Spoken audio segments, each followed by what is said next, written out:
Hi, John. Hi, Hi, Mark. Gary. How you doing? Doing good, John. How are you? I'm doing okay. Pretty hot out there, though, isn't it?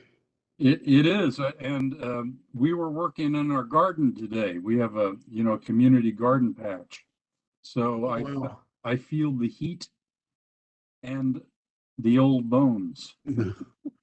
Right, right. Yeah, but Uh, it's great doing it. yeah, it is being out there, and it's better than the cold to me. It's what Better than the cold to me. is it? Yeah, I'm not a cold weather person. I'm a warm weather person. Yeah. Well, your dear wife is from Louisiana too, right? No, she's from essentially here. She's from a bunch of places, but Oh, okay. But didn't originally Chicago. she live in Louisiana for a while? No, she lived in Texas. Okay. But I seem to be getting a lot of Louisiana people lately, so I'm going to take a trip to New Orleans because I'm running into a lot of New Orleans people, including Lynn Boston, who is on this. There's a lot more to Louisiana than just New Orleans.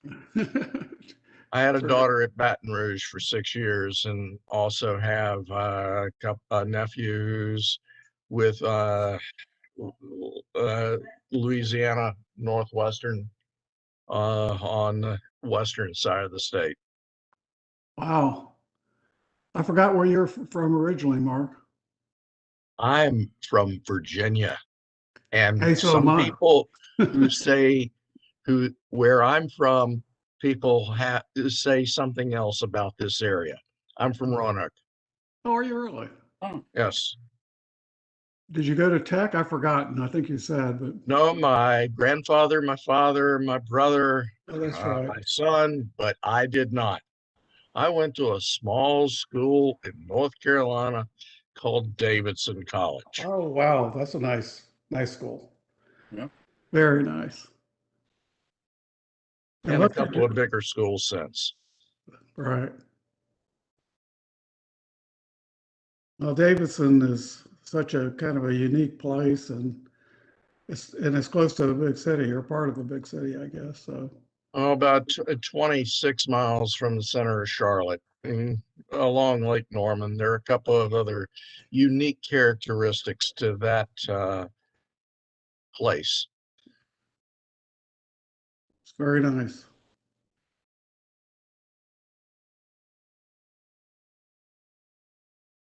So, we getting everybody on here, or what's it look like? Well, let's see. See a bunch of folks.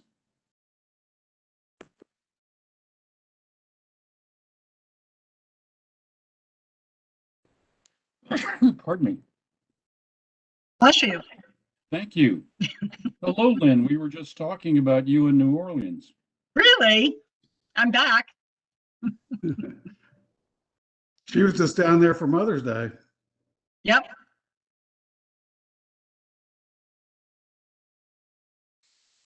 Although I think it was so hot here this past weekend, I could have just as well have been in New Orleans. Yeah, it's pretty hot. Where did you live, Lynn? I forgot what street it's on in New Orleans. It's Jefferson Avenue and St. Charles Avenue. St. It's kind of Charles. between the University District and the Garden District. Gotcha. I didn't have to have a car until I was 26 because I took the Wow. streetcar everywhere, or Wow. walked or biked. Actually, I had to take the streetcar and transfer to 2 buses to get to high school. Wow. Wow. So I forgot, did you go to Tulane? No, I went to LSU, Gotcha. Baton Rouge. Baton Rouge. I heard about that a moment ago. He had your daughter is there for 6 years? Oh, yes, music education, undergrad and grad, but she's an IT person now. Wow. That's what happens, doesn't it? That's for sure. What's a Metron? She's with Metron Aviation. Huh. Is she in Louisiana or where is she up here, Mark? Well, actually, she has a house in Stone Ridge, and their facilities are in the Herndon area supporting FAA and further up the road toward Leesburg. Oh, that's wonderful. So she's local. She's the most local of our kids now. That's great. Since our oldest daughter and her family moved to Cape Coral, Florida, they sold their house in Fairfax last week after moving last July. Took a while to sell it. Wow. All right. Well, we should good Oh, here, good Walter. evening, Hey, everybody. Walter. Hello. Good evening, everybody. Yeah, we should go ahead and get started. Let's do that. We have a pretty full agenda tonight. So welcome everybody to this, the 22nd meeting of the Reston Comprehensive Plan Task Force.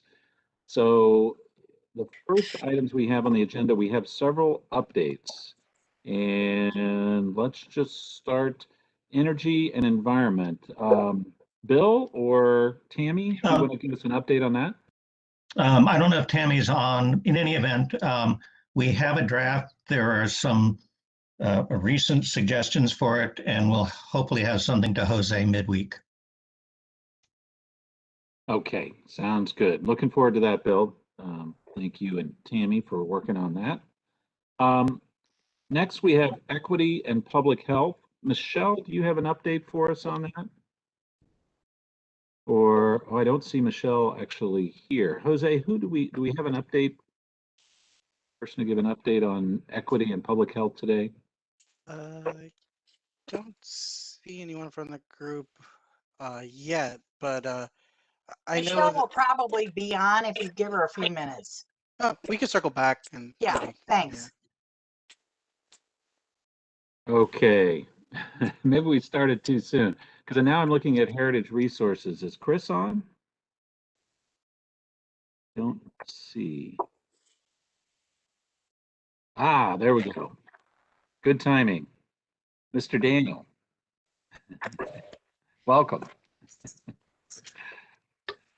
Is it my time? It is. You showed up at exactly the right time. Perfect. WebEx was really pulling in my favor right here, so I'm glad it finally connected. So yeah, just an update on heritage resources. So I was hoping to have something sent to everybody for this session that we could talk about, but county staff is taking a very thorough time reviewing my, I think, 2 pages of text that I gave them. So I do not have yet something to share. I'm hoping that will change by next week. So I'm already pre-vetting it, I guess, is the way everyone can take it. So they really are giving it a full rinse over for me. All right, very good. Thank you, Chris, and welcome. Economic development. Gary, do you have an update for us? Anything on that?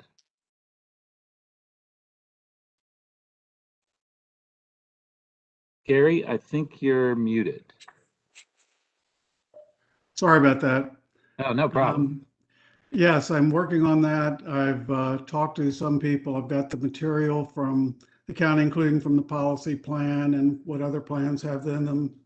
And I'm meeting with Charles Kapoor, who's on our task force and is the president of the, our local organization here. So I think we'll have something in about 2 weeks. And I've talked to John Carter and so forth and so on. So I think it'll come along pretty nicely. All right, Gary, thank you very much. Any questions for Gary? And I should have said that for Chris as well. But... All right, then let's move on. Looks like Michelle is here. Ah, great, Michelle. Michelle, do you have an update? There's Michelle, yes. Michelle, do you have an update on equity and public health?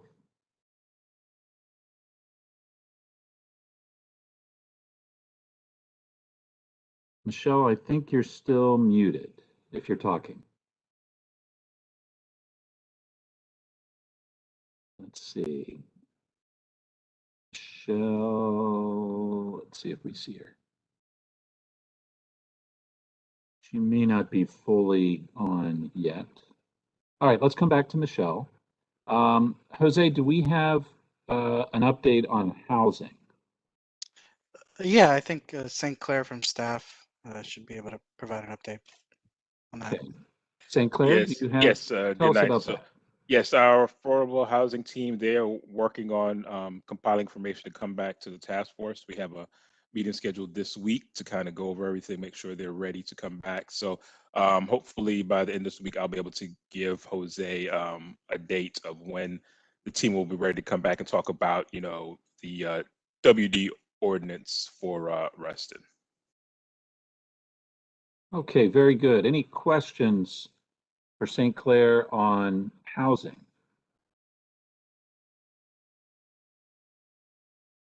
Okay, very good. Michelle, we're going to go back to you. Oh, me. Okay. Hi there. Hi. Can you- Okay, I'm on mute. Okay. Yes. So I don't think that we have too much updates. I know we need to schedule another meeting to really start on the community health section. Okay. Okay, coordinate with Jose on that, and yep, look forward to that. Any questions for Michelle?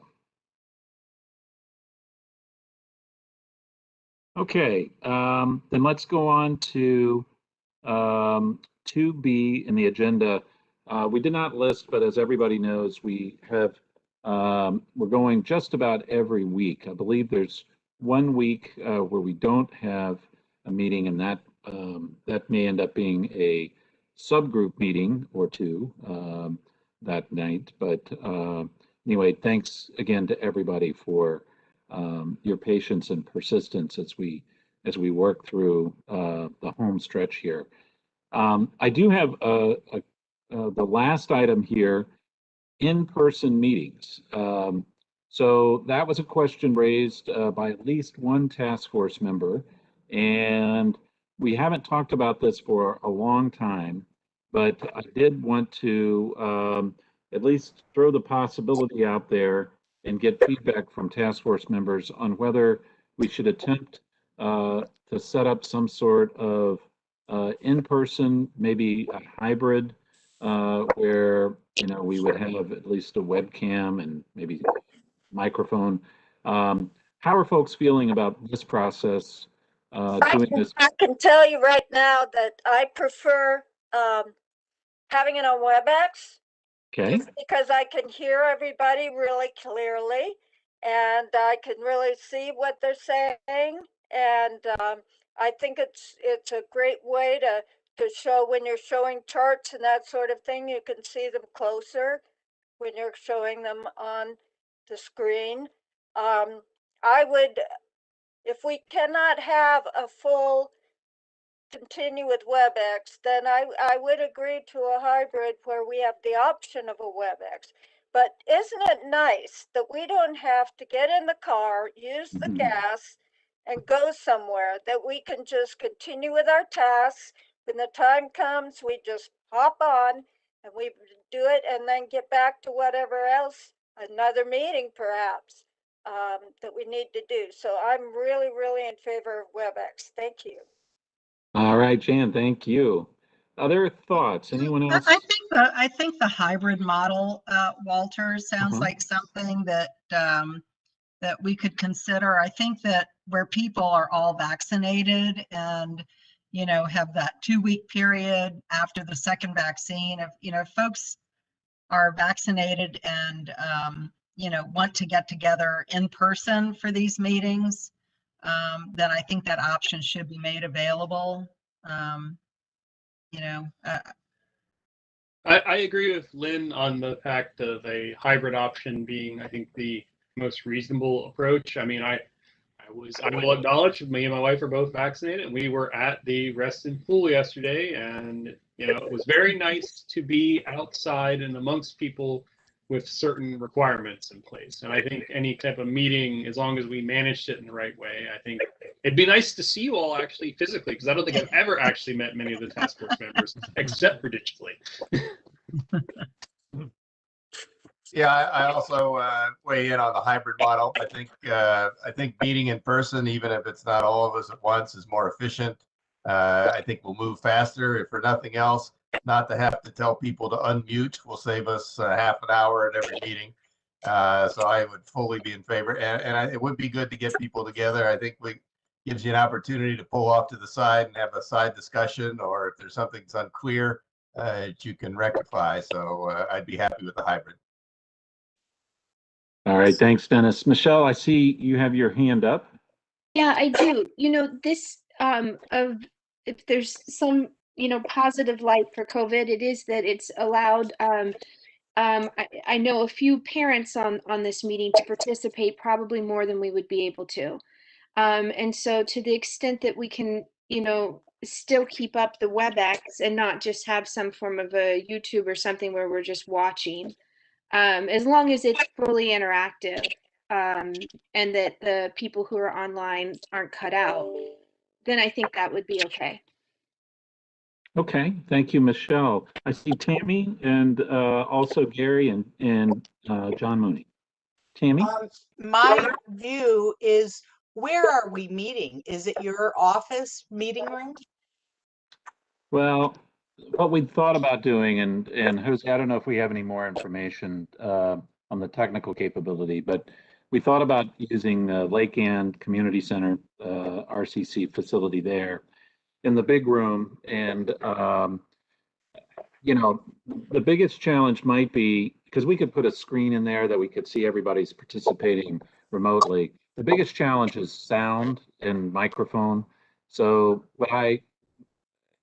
you're going to get this, Tammy, and I get it, but I was going to do the Phil Donahue thing and walk around with the microphone, and that, I don't know, we haven't yet figured that out. So the reason I asked that question, Walter, is that this is highly technical information.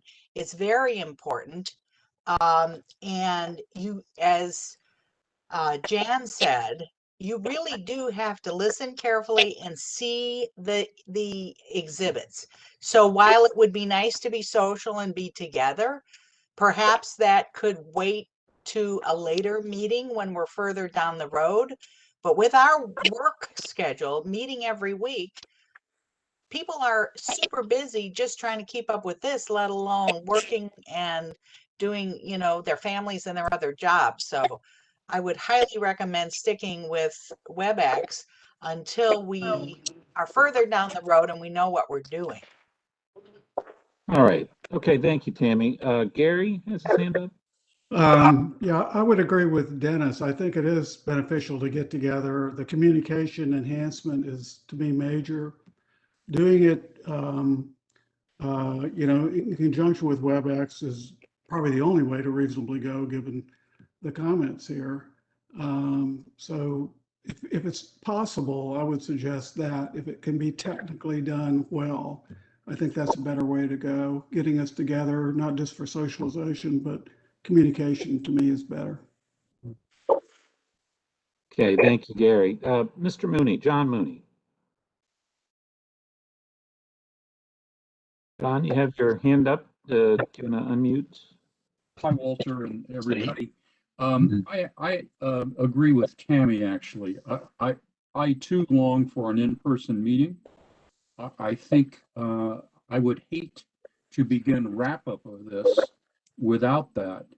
However, because of the heavy pace of the meeting right now, and also because of reports I've had from people who have managed meetings on various platforms, that when you have a hybrid model, not everyone can participate equally.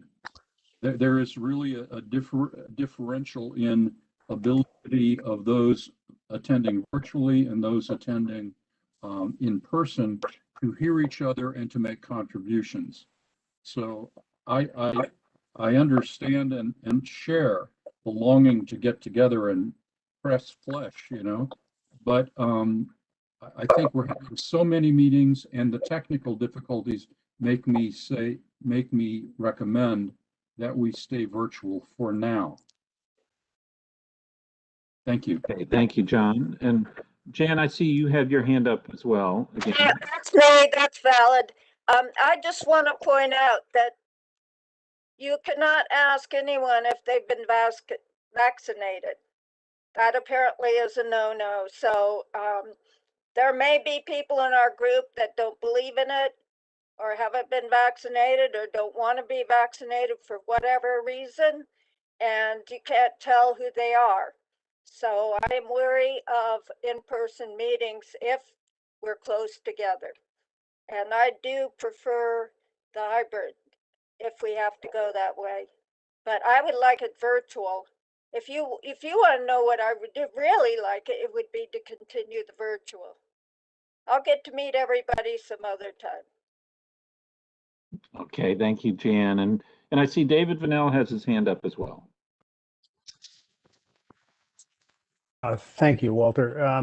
Yeah, I'm with Jan and Tammy and John about this. I think we have, over the last 22 meetings, we've learned how to do this. The fact that we can see the presentations clearly and in detail when somebody shares their screen works. And I'm just fearful that trying to do it at a, trying to do a hybrid, or trying to do it at a location where, yes, you can have a screen, but not everybody has a mic. And if you can mic everybody, or you can mic, two people at a time or something like that, it might work. But I would just as soon we stay like this and do the needful this way. All right, David, thank you very much. If I could change my mind based on what others are saying, I'm going to go with let's stay with the virtual. Okay, all right. All right, good. This is collaboration at work virtually, right? This is online collaboration. All right.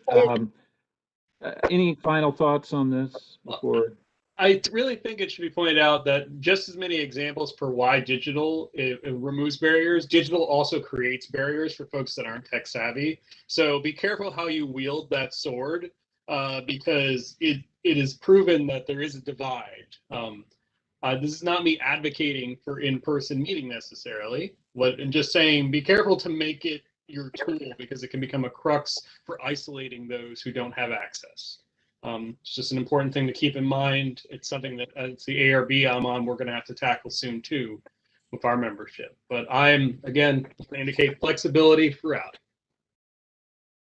But we already do have access. We have had access for all the meetings. We've been here.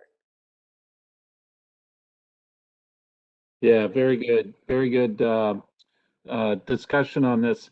I think for now, I think what we're probably going to stay, just virtual for now, at least for the next couple of weeks. Let us go back and Jose and I will put our heads together and see if there might be some other way, some other option that would be more workable. But I appreciate everybody, in their comments. So for now, we'll, at least for the next couple of meetings, we'll stick with just online. Okay. All right. Thank you, everybody. And this group definitely can express their opinion, so that's not a problem. We thank you for speaking up. I appreciate it, and occasionally changing your mind. That's okay. Okay, then let's hop into our first in-depth topic: review and direction on parks and open space. Jose, who is leading that at this point? I know there've been a couple of folks with the pen on this one. Yeah, I'm happy to start, and I know Larry and John are also both on the call. So okay, great. Please do. Yeah, so let me minimize this tab. Give me 1 second. Yeah, Jose, I'll start. I'll make like an opening comment here. you've heard me say this before. At the outset of the review of the Parks and Recreation section, we were looking, editing the current plan text for, what needed to be changed, what needs to be improved, and using that structure and layout. And kind of midway through this, there was an entirely new rewrite, and that's essentially what you have in front of you now. That obviously the structure is different, the language is somewhat different. And I think, what I'm interested in hearing, I'm not speaking for John or Jose here, is really to get input on, this version, this layout, kind of the context of this compared to what the existing plan has. Because again, this is totally different from where we started earlier on in the task force work. So I'll just state that out front. May I comment here? This is Tammy. Sure, Tammy. Thank you. It's supposed to be different, Larry Butler. This is the people's plan. Is that not true, Walter? This is the people's plan? Yeah, it's a community's plan, I think. Yeah, it's as you said, if it's not the people's plan, why are we here? If staff is going to write this, or it's what the staff wrote this version, the old version, the 15 version, citizens had nothing to do with that. They didn't write one sentence. If you wrote a sentence for that, Larry Butler, you were one of the prized few chosen people. The rest of us had no input into it. But this is 2022 plan. This is the people's plan. We have huge problems. And Reston has a vision that is so unique within the county and could be the model for climate change and equity, which are the two priorities that the Board of Supervisors have said that the county has. So if we're not going to change this dramatically, and as Reston Bell has said, be radical Reston and have foresight and try to do good work, I'm wasting my time. Because if the staff is going to write this, if we're going to labor and write stuff, and the staff is then going to rewrite it, and I'm a little bit concerned that, I mean, no offense to Chris Daniels, but I know you're an employee of the county, but why is the staff holding you up from presenting what you have? They're going to look it over when you present it, but I think we need to see it. And I'm not pressing you because God knows it took us long enough to get the environmental thing going. So I'm not trying to put you in the hot spot. Why is St. Clair Williams writing the affordable housing? Why isn't the community doing that? Nobody stood up, stood to be a chair of that. But now all of a sudden we have a staffer writing that. Why is that? We're supposed to have had a presentation about the county's new, not 12%, but 8% affordable housing. We haven't had that. If that's what he's doing, fine, I'd like to hear it.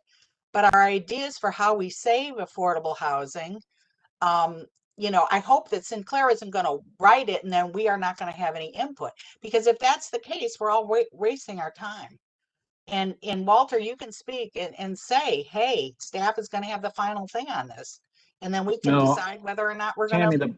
Tammy, the Board of Supervisors is going to have the final say on it. So I know that, but what is presented to the Board of Supervisors, hopefully will be a Reston product, not a staff product. Yeah, Tammy, you bring up something that we're going to have to deal with at some point is once we have basically all the chapters that the task force that you and everybody else is putting together, we're going to have to look at it and see what's missing. Does it actually cover all the different elements that need to be in a comprehensive plan? And we're not quite there yet. And I think we are going to know that, but some chapters may be a little further along than others. And I think, Larry, I think that's some of what you were saying, right? Is making sure that it's checking the boxes in terms of at a very practical level how the comprehensive plan is used by staff whenever developers come in and ask for rezonings. Right, and the other comment I'd make is that, Chris, you've got county staff looking at yours right now in advance of the task force seeing it, in that construct. And so, maybe we go through this tonight, the Parks and Rec section here, and then maybe we at least get a cursory review by the staff. Because if there's a extremely wide departure between what the task force has drafted and what the staff really would agree with, we still have a ton of work to do. I'm happy to add my 10 cents on the circumstances. One, the equity and health, the equity section we got a staff preliminary review simply because it was so unique that we wanted some raw staff reactions so that we had a chance to think about what they might say after, taking it forward. But for the heritage one, let me clarify one thing. I am not an employee of the county. I am a chairman of a board, but I get no salary, no benefit of that. I'm actually a Fed.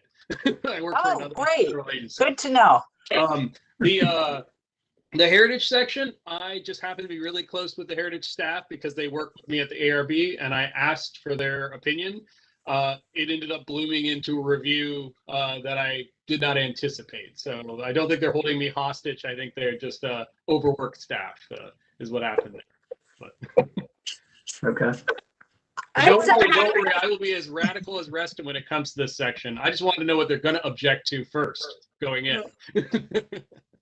Yeah, I just want to, I had my hand up, but I just want to echo Tammy concerns that Tammy expressed in terms of all of the time that we are investing in the Reston. It's the Reston plan. It's not the Tyson's plan. It's not the Fairfax County plan. It's not the Park Authority plan. It's the plan from the community of Reston.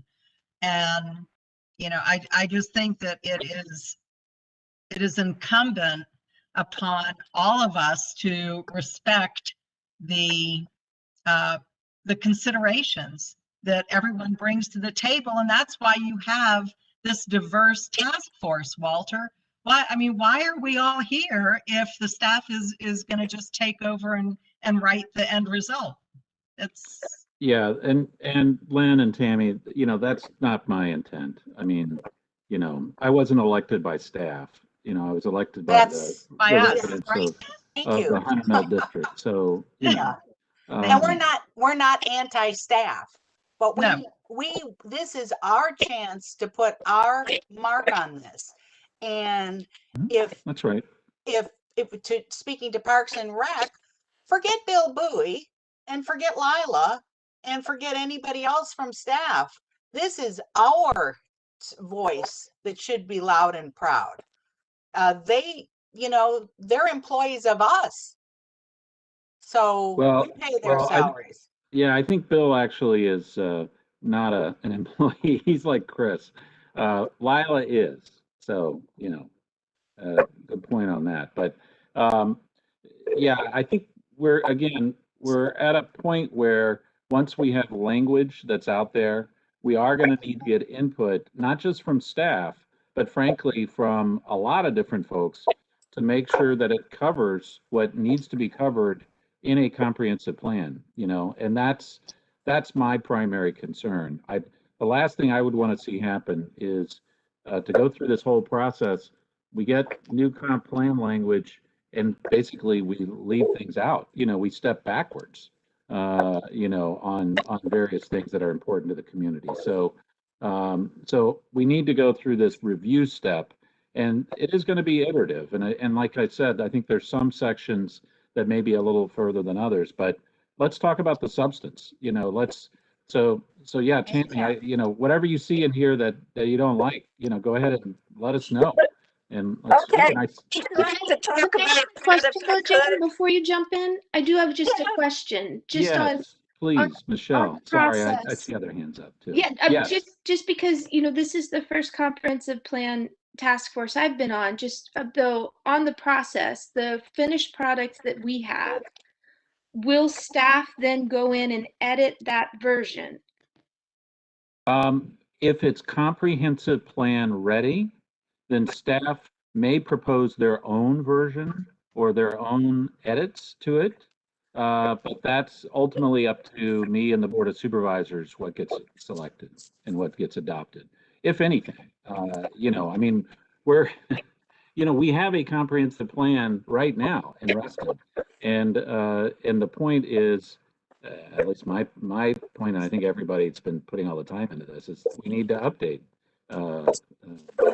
So yes, that is the process right now, is the task force is moving forward with a task force set of recommendations, and staff will get a chance to either, comment on it or provide their own suggestions. And at the end of the day, it's going to be pretty much up to me to figure out what to do with it all.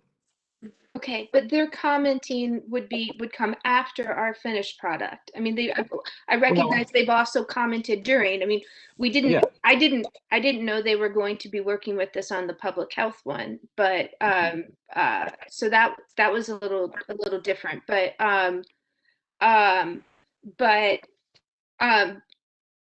the comment they will also comment separately at the end when we have our finished product. Then they come in too. Right. Yeah, they need something. I've heard something like once the finished product is done, they'll need, Jose, what was it, 5 or 6 weeks, St. Clair, I think, to do the final review, something like that, and to come up with suggested weeks. Supervisor Alcorn, that is correct. Once we get the final product from the task force, yeah, it'd be about 5 or 6 weeks for staff to do our internal review. So Michelle, I guess the point is, where there can be a meeting of the minds with staff now and, working through language, that's great. But in some cases, the task force may choose not to do that. And then, we'll just have to deal with it later and look at the alternatives. I do see several other. Michelle, did you have anything else? No, I do have some thoughts on parks and open space. All right, we'll get back to that, I promise. Okay, let's great. get through the process. I see Jan has her hand up, but I also see David Vanell and Gary Maupin. Jan, go ahead and.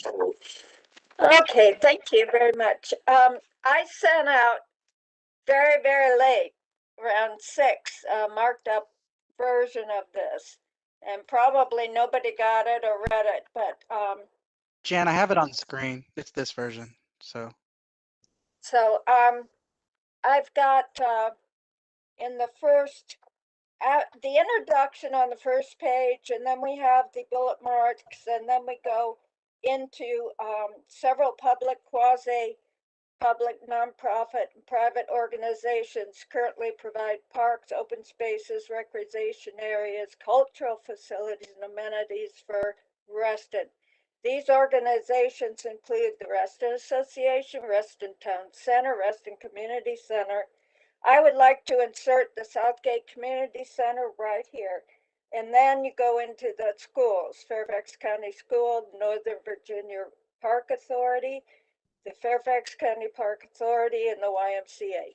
I think it's important to acknowledge, I know you did it later when you talked about the neighborhoods. I did see that about Reston Community Center, but I also saw you also mentioned the Southgate Center.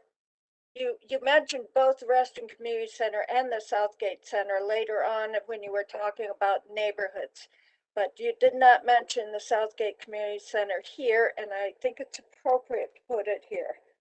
Jan, I do have your version that you sent out before the meeting on the screen. So yeah. Oh, there it is. Okay, very good. Hey. And I did have an opportunity to review it. I received it in time to give it a consideration. So yeah, great. So and as you see, the next one, next 2 paragraphs where they say RARCPA and the RCC, I would like to change it to the RAFCPA, SCC, and RCC, or you could do it RCC, comma, and SCC. However, but I would like Southgate, I feel very strongly about this. I would like Southgate to be mentioned here as well. I think it's very important. They do so much for everyone.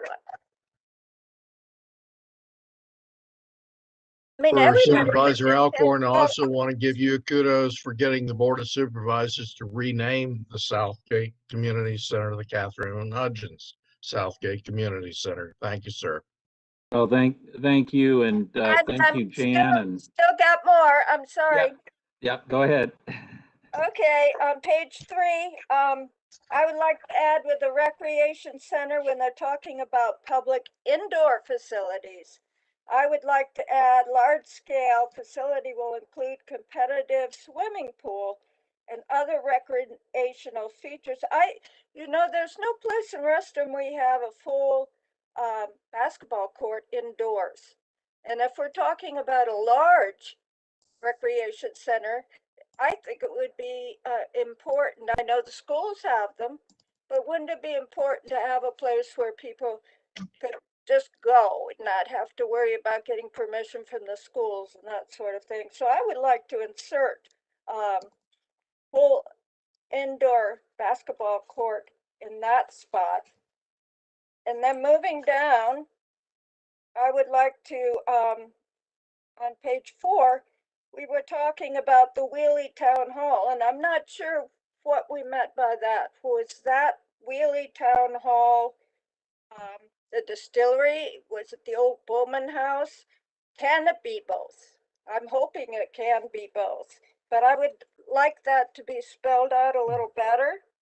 And then coming down to Fairfax County Performing Arts Center, right above, you talked about, actually, it's the Indoor Recreation Center. You talked about giving them extra parking with adequate parking. So I would like to add that too, this as well. Hey, Walter, are we going to do a line by line or word by word? Because I haven't seen this version yet. But are we going to do the micro editing at this point, or are we looking more sort of just a broad brush? Where are we heading? Well, ideally, I'd like to get both, but Jan, do you have other specific ones you want to flag at this point? Okay, so with adequate parking added to music venue, because with the large rec center, you also mentioned with adequate parking. The dog parts, oh no, we'll forget about that one. I just said canine, additional canine population, but I suppose you don't want to put that in. I do believe, question mark on page 7. Public accessible open spaces do not include parking, driveways, areas for vehicles, and rooftops. Are you saying that the parks, the linear parks, don't include streets? I find that I'm kind of questioning what that means. That's it. Okay, Larry, do you want to address that last point on the parks? And well, it's simply that what's often considered in the public domain is part of the streetscape and so forth. But the intent here is that that wouldn't be considered publicly accessible open space, particularly if it's on a private development property. If it's in a public road and it's wide enough and it can be considered part of a, like what we talked about for a greenway or a parkway, that's a different piece to it. all right, well, good. Let's move on. Jan, thank you for getting those edits in. I see Gary Maupin has his hand up. Gary, let's go to you, and then I'm just going to go right down the list of who I have, see what their hand up. Okay, I just would comment that in looking at this, I looked at the current version, And I looked at this version and I think it really flows better. It's this, I think as John Mooney will tell you, I'm pretty particular about trying to get things shorter, better communication. And I think this version in general flows a lot better. And is easier to understand and has the updated information and so forth. So it's a general comment that I think Dennis Hayes was just talking about. And at the same token, I don't think it misses anything from, the current version that would cause problems in a comprehensive plan. Okay, very good. Thank you, Gary. Michelle Kimmel, and then, oops, somebody's hand just went down. Michelle, you go, and then I'll figure out who's next. Okay, great. I like this version as well as far as how it's organized. I agree with that. I do have some bigger, bigger picture thoughts though that that I'd like to see incorporated. I think this chapter in particular, I think we need language on equity and really looking at making sure that county investment and to the extent possible, private investment can be, focused on communities that don't have the same access as others. Also to that end, there's a lot, I would say the majority of this is really focused on North Reston. And I think that's a mistake. And I think we need to look at South Reston too. I think really the only thing that was recommended for South Reston was a dog park. And we need an amazing playground in South Reston. We need a lot more. But we've also heard from, Richard Cabellos that we need just some smaller neighborhood size playgrounds. And so what I would like to do is, possibly highlight some of the areas where we know there is a need as examples. And then also hopefully work with county staff to come up with the metrics to identify other areas where we need parks too. And really looking at it though with an equity lens and not just focusing on North Reston. And to that end too, it's about the connectivity. And so to the extent that we're looking at some of our sidewalks and paths as connecting the neighborhoods. I'd like it also a focus there on where are we missing? Where are there holes that need to be filled? Also, I really don't understand the parkways and equating Sunrise Valley to Reston Parkway. They're just not the same at all. If we had an east-west parkway, it would be Sunset Hills. And I think it's a real mistake to not include Sunrise Valley as a linear park. Granted, we did not get that with the development that occurred, but hopefully as maybe some amendments or some, as additional plans come forward, maybe there's something that we can do. And so I think that's a mistake to, for some reason, put it with Reston Parkway. That doesn't make any sense to me. So those are my bigger things. And so I would really strongly urge and like to see more focus on South Reston. Okay, thank you very much, Michelle. So I see Bill Penniman, then Mark Malcolm, then Charles Colby. So go ahead, Bill. Okay, a couple things. One, simply back to this question of staff input. I think we need staff input, both for a sense of whether it's workable, what we're proposing, and the language, whether the language should be edited to make it more workable, and also for the legality. I mean, if we're doing something that we don't have any legal, that nobody has legal authority for, we may still want to advocate it, but we may word it differently. That's all. So we need staff input along the way and at the end. I may come back to one other thing from an earlier, well, two other things from an earlier discussion. One, the members of the task force, which were almost entirely Reston residents, did get input into the drafting. They saw drafts along the way and a final vote in the last task force. They may not have penned it all out, but they had plenty of input. The other thing is, just as to Bill Bowie, he is also a Reston resident and a longtime activist. in Reston. Now, on the draft, there are a few things that I think are important to address.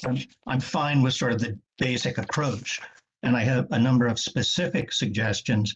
But a couple of things. One is Lake Fairfax Park is right up against Reston. It is a 500+ acre park that only needs some clearly defined entryways from the TSAs in order to add access to 500+ acres. That's easy. The language needs to be in here, and I can suggest it.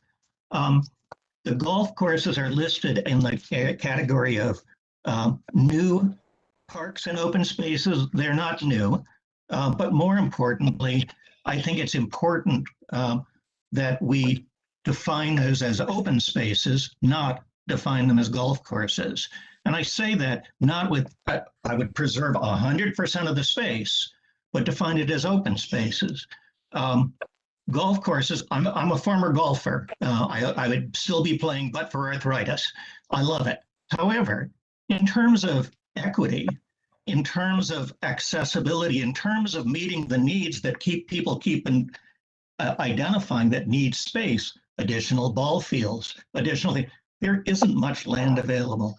If that could be converted to a public park, one of the courses, I have a preference, but if one were converted to a public park with meadows and pathways and ball fields and recreation areas for children, playgrounds, dog parks, it would be fabulous. And writing into this that they shall always be golf courses, to me, is dubious. I also not sure if you can legally compel an owner to keep it a golf course, but that's something beyond my pay grade right here. The issue of 12 athletic fields, if we're talking things the size of a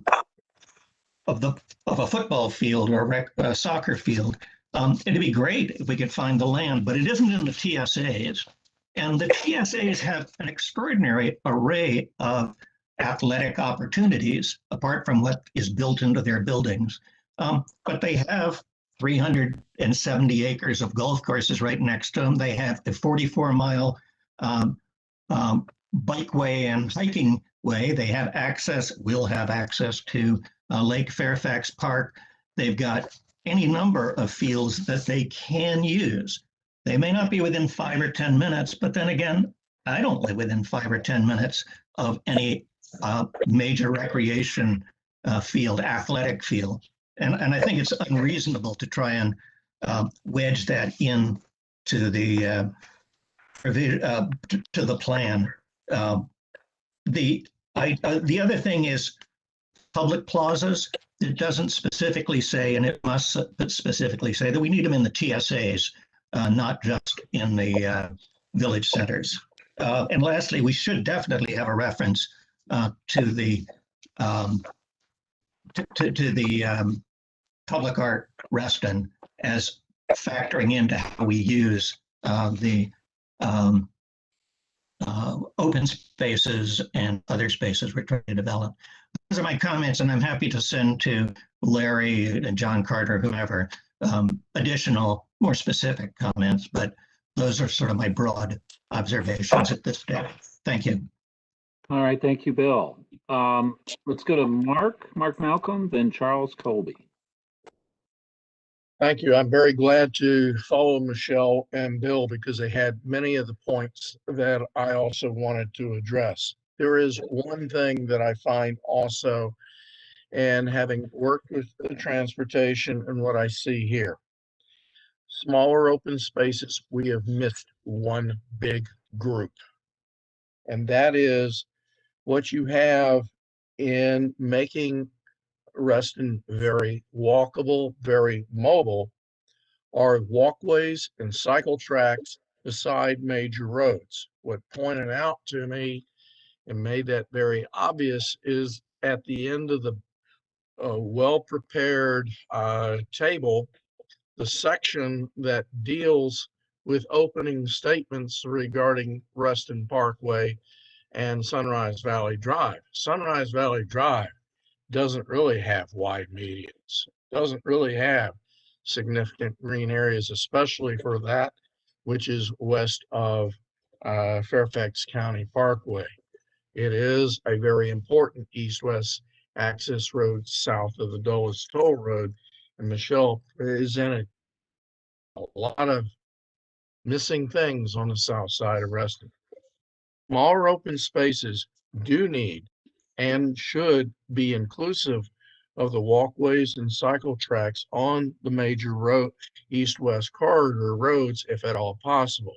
I'm very much reminded of what John Carter presented in pictures regarding what makes these streetscapes less inviting than what should be in an area of Reston. And part of that is because VDOT has allowed signalized equipment to basically block or impede having well-developed walkways or cycle tracks in these areas. Thank you. All right. Thank you very much, Mark. Let's go to Charles Colby, and I don't see any other hands up for now, but I'll see if anyone after Charles wants to make a comment or ask a question. Thank you, Walter. Yeah, generally it looks very good. I had a little bit of time to read through this, but I wanted to ask a question. If you could go to page 3 to the top.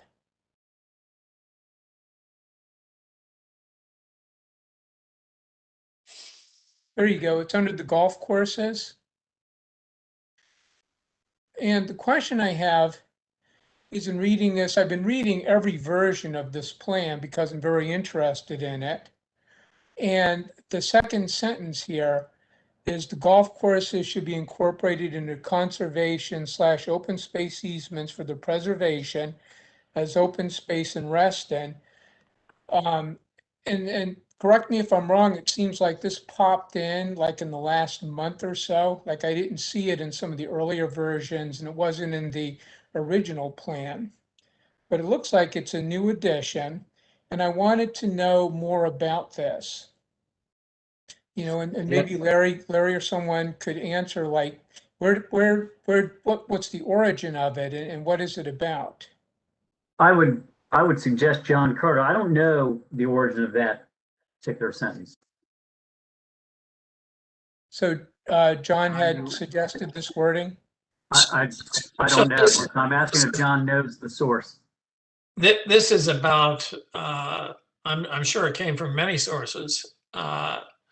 It's about how do you maintain this as open space, and as we move through, in the original Reston, the density for the golf courses was transferred to the adjacent areas. That thought gets lost in the later versions, because you have, in the original version of Reston, you had one owner, and it's easy to transfer density from one parcel to another. It's not so easy now when you have the remaining owner who has the golf courses. So this was a way to keep it in perpetuity. There's nothing more to it than that. This was the method to keep it in perpetuity, so that later on it can't be lost as open space or parkland or a golf course. John, is there, I mean, I don't see why a golf course would agree to it. So could it or would it involve then some kind of agreement where the golf course would get something like allowing development in exchange for providing this easement? Well, it doesn't go that far yet to figure out what the circumstances would be in a conservation easement. Yeah, because I don't see why else it would. I can't see how it would happen otherwise. It got my attention because we had the meetings with the Reston National Neighborhood Group, and when they met with our cluster, they suggested this very thing a few weeks ago as an idea. They said that we would. They implied maybe we could allow more use for development. I don't know how you'd fit that, the additional population in Reston, but then what we would do is provide, an easement to preserve its status. These open spaces aren't unusual in the world. We have many of them.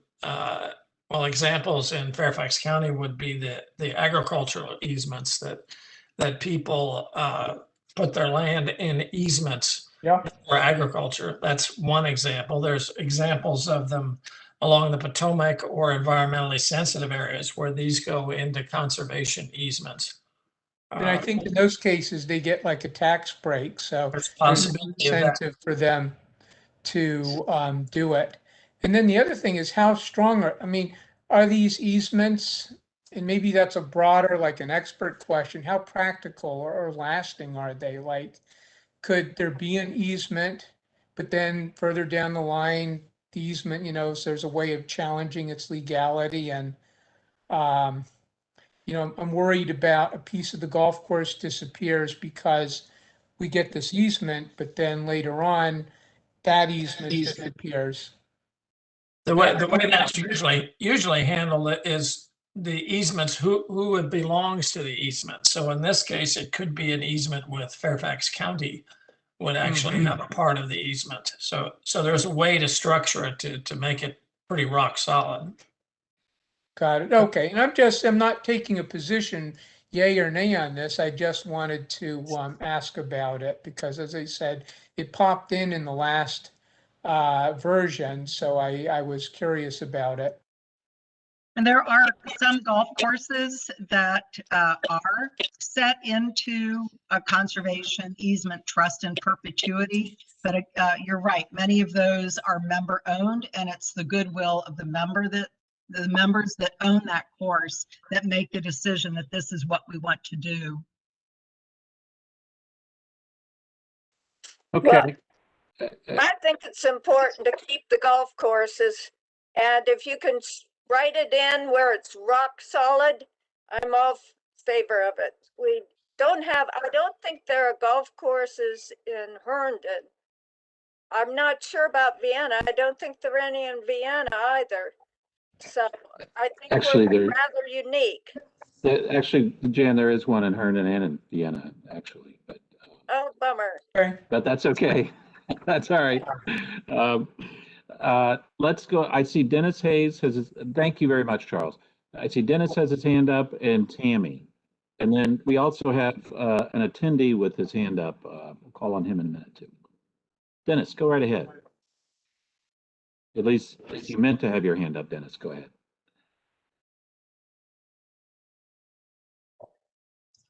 Dennis, I think you're still muted. I did it to myself. There you go. That's why meeting in person would save us half an hour. 30 minutes, right? Anyway, it's come up before, but I'm still uncomfortable with the language about Reston Association and the fact that it's the primary provider. If an apartment building has a swimming pool and a tot lot, they are not included in the comprehensive plan because they are unique to that apartment. Reston Association is many times bigger than that, but the basic principle still holds. And I think this is important to put in there because those 12 athletic fields were a commitment that was made to us in exchange for the increased density in the TSA. That is a commitment that has been made. And I worry if we put in language that then people can say, well, you know, Reston Association can take up the slack here. Look, you know, we're playing all by the same rules here, I hope. All right. Thank you, Dennis. Tammy, go ahead, go next. And then John Farrell John gets a comment too. Thank you. My comment is to the wonderful people, and I totally understand it, who would love to have a golf course or two be public parks with God knows what fields and playgrounds and water features and whatever. What is lost from that comment is who pays. Reston Association is having a budget issue right this minute because all of the Reston Association amenities have aged to the point where they need significant overhaul. Even if your equipment is new, upkeep on that is an astronomically expensive undertaking. The point of this plan, I believe, is to maintain open space. If it takes the form of a golf course, whether it's public or private, where the public is not paying for it through Fairfax County Park Authority money, of which they don't have enough, or Reston Association, which cannot afford any more amenities to upkeep, who pays? So the big thing is, from a biophilic standpoint, is to keep this open space for wildlife, for the lungs of the community, which you've heard Rescue Reston and Lynn specifically say if you've been listening to our campaigns over the years to try to preserve golf courses from development. This environmentally is absolutely required. And if we have some sort of gigantic foundation that hovers up down from space and grants us unlimited money to take care of the physical park and all of the equipment that you would like to have in it, that would be a miracle and wonderful. But we don't have that. So I'm looking at this from a practical standpoint of how do we preserve this land if it's a public golf course and the owners are making money from the playing of golf. I don't care because it still has the trees and the environment that we need, and it has public pathways transversing it so that equity-wise, everybody in the community who would like to can take advantage of the beauty and the access to nature. That's my comment. Thank you. I second what Tammy said. All right. Thank you, Tammy. Thank you, Lynn. John Farrell has his hand up, and then we'll go back and see if there are any final comments, and then we do need to move on. So, John, go right ahead when you can. Thank you, Walter. I had sent an earlier draft that I think Jose had sent around, but it appears it was overtaken by events. So I just want to try and catch up to get to the meat of what I was concerned about. First of all, on page 4, item number 3 is not in Reston. It's in Vienna. Maybe we can move it over to the Upper Potomac, another chapter in the Upper Potomac a chapter of the comprehensive plan, but that property is not in Reston, and it shouldn't be in the Reston master plan. Then I have another concern that the language is currently crafted puts us into a straitjacket. That the only way we're going to get indoor tennis or an indoor pool is to spend $500 million. $500 million is what it would take to build items 9 through 11. And there's no money. There's no bonding capacity. I mean, effectively, it's a mirage. We're telling people that the only way they're ever going to get an indoor pool or the only way they're ever going to get indoor tennis is to spend $500 million. Now, I was on the Parks and Planning Advisory Committee for RA, and we figured out that we could build indoor tennis for about $5 million. Not $500 million, $5 million. We also figured out that we could get an indoor 50-meter pool for about $10 million by enclosing the Lake Newport pool. Larry, you're staff to that committee. And I'm very concerned that the comprehensive plan is now fixated on buildings instead of facilities, and that we're locking ourselves into only one solution. We have these facilities that our membership or the Restonians would like to see. Indoor pool, indoor tennis, and other things. And it seems to me we should be listing the facilities we want, not how we're going to meet those. Because it could well be that some developer in the TSA is willing to put an indoor tennis court at the top of their parking garage. And that would be great. That's a great solution. We shouldn't be precluding more creative solutions to the recreational needs of the people of Reston, including the TSA. So I have a real problem with loading it up so that we're only we're only locking ourselves into 2 great big buildings that are going to cost us a whole lot of money that we don't have, and I don't see the bonding capacity becoming available anytime soon. Thank you. All right, thank you, John. Had a lot of really good comments. Let's see if there are any other comments, suggestions, questions. Michelle, did you have your hand up again?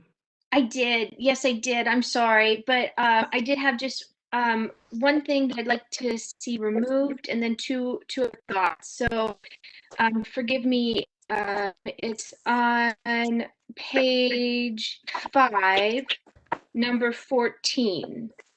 Under smaller open spaces, it says public gathering spaces, village centers, and it has the phrase part of redevelopment of. Well, first of all, we already have public gathering spaces in the village centers. They just redid the South Lakes public gathering space. But we've also already said that we're not going to put language, I believe is what we landed on, was that we're not going to include language that the village centers would be redeveloped. So I think that that phrase should be removed. And then my the other thing is I'm a bit worried about a previous version that we saw that included language on sports tourism and Baron Cameron.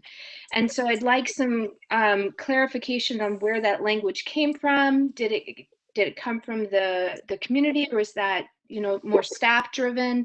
And also, you know, if we proceed forward with this version that does not include that language, I just also, you know, like to ensure that it doesn't later on pop up again, because especially from a standpoint of, you know, if we're looking at any proffers that might go towards that, you know, if one of the points of the proffers is to ensure that, you know, we have the parks facilities that the new density needs, then it really shouldn't go to a facility that will, by definition, be used for people who do not reside or even visit frequently the Reston area.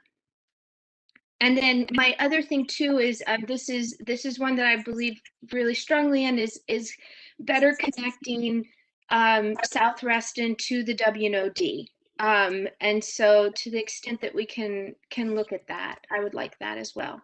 Thank you.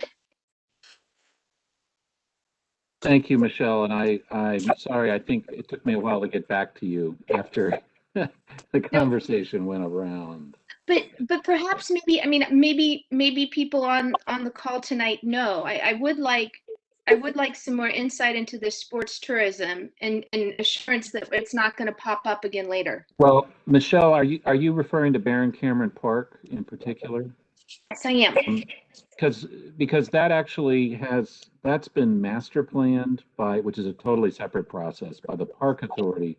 And I don't know how many fields are planned for there right now, but it is going to be quite a complex. And it actually, you know, I mean, it has fields now, but it's going to have more. What kind of fields, Walter? I think the sports tourism was separate from the master plan, is my understanding and my reading of this document. And so I think the current master plan, if I'm correct, but please someone, you know, jump in if I'm not, but the current master plan is fine. The notion of taking the, you know, the largest park in Reston and then turning it into a sports tourism site where Reston residents would barely be able to use it, just baffles me, why we would do that and why that would be considered here. Okay, no, understood, Michelle. And yeah, do we have Jose? I thought at one point we were going to get a briefing on the status of Baron Cameron and the master planning. What's basically been master planned for that park? Is that still on the horizon, or is that overtaken by events? I don't remember. I think Parks, and I have to dig my email, sent a written update on Baron Cameron, because it was Baron Cameron Park, but also RTC North and the rec center that folks had asked. I think we provided a written update on that, but let me dig my email right now and see if I can find it. Okay, but Michelle, perhaps that's something we could also have somebody from the Park Authority to talk about all that at next task force meeting. Yeah, as long as it doesn't pop up again at some other point after the task force has already considered the language as is. Okay, I want to just for the record make sure. sure. Okay. All right. And I see Bruce Ramo has his hand up. Bruce, do you want to go right ahead? Yes, thank you. Can you hear me? Yes, absolutely.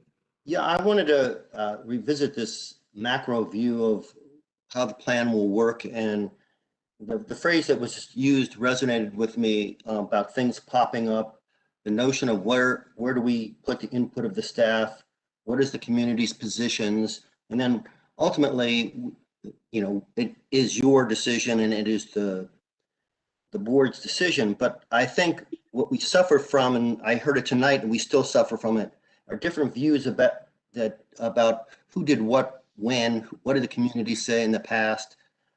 I think what I'm not seeing is the manner in which we're going to assure transparency and then ultimately accountability for what the community has in mind versus what the staff may suggest, again, to you. And then finally, what will be the plan that presented to the Board of Supervisors? In other words, what I'd like to see is to make sure when the community puts forward a position that there be a control of the position is. We know what the staff's suggestions and input are, and then finally Bruce, we know what you decide. Bruce, I'm sorry.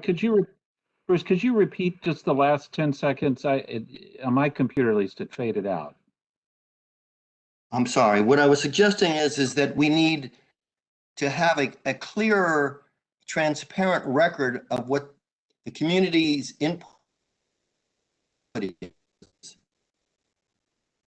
alongside of what the staff's suggested in their input, and then finally your version that you want to present to the Board of Supervisors. It's your decision, but we also write that what we did not have previously, and what I'm not seeing done in this situation, and it's reflected in the word things popping up. We know what the community's position is. We know we have a version that shows what the staff suggests, and finally, the version that you choose to put forward. So I'm looking for some control on the documents that will enable the community to have transparency to each of those three steps: the community, staff input, and then finally what you're going to put forward. Well, Bruce, thank you for setting it up that way, because we are going to be going into a public outreach process after the task force is complete, and as part of that process, it certainly, I mean, at that point, I would be looking, frankly, for input on what language to support in terms of updating the comprehensive plan. So perhaps at that point, there could be, the task force, basically what the community through the task force perhaps is saying can be put out there. Maybe suggested changes by staff could be put out there in that process, and people could talk about it. So, Bruce, something like that, is that what you're thinking? Would that help? Yeah, it's a version control, so people can see, the positions of of this group, the positions of the staff, and then added positions of others in the community. It's just a version control that I think we haven't had in the past, and it still haunts us. Okay. Yeah, Bruce, let me think about that a little bit more, but maybe there's a way to incorporate or even build a public participation process around that kind of version control that would be transparent and useful for everybody. Okay. Thank you, Bruce. I see Chris Daniel, you have your hand up as well. Chris, did you want to say something? Sure. I wanted to talk about one of the points Michelle brought up too earlier about connecting pathways, looking at identifying deficiencies. And so I see a lot of new in this, but is there room for upgrade, repair, renew in this section here?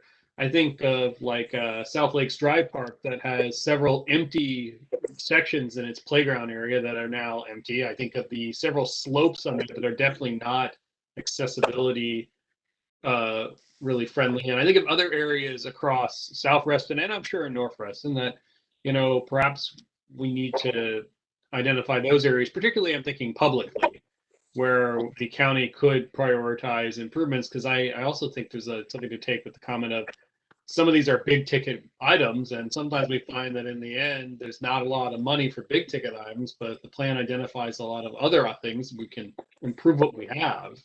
And this is not me trying to diminish the big visions in the comp plan, but I would hope we could find some room in here to identify some ways to renew and improve existing. All right, good points, Chris. Thank you. So I see Jennifer Druschuk has her hand up. Jennifer, go right ahead, and then we'll go to Jan, and then we do need to move on. Thanks everyone for participating tonight. I think that what everyone has said resonates with kind of how I feel. We do not have consensus on this document. And everyone providing comments is great, but getting consensus of what we as a task force would like to submit is the goal. And I think that we did ourselves a disservice by not having a small group, subgroup, really get into the details and weeds about talking through some of these differences. And personally, I've edited 9 versions of this document.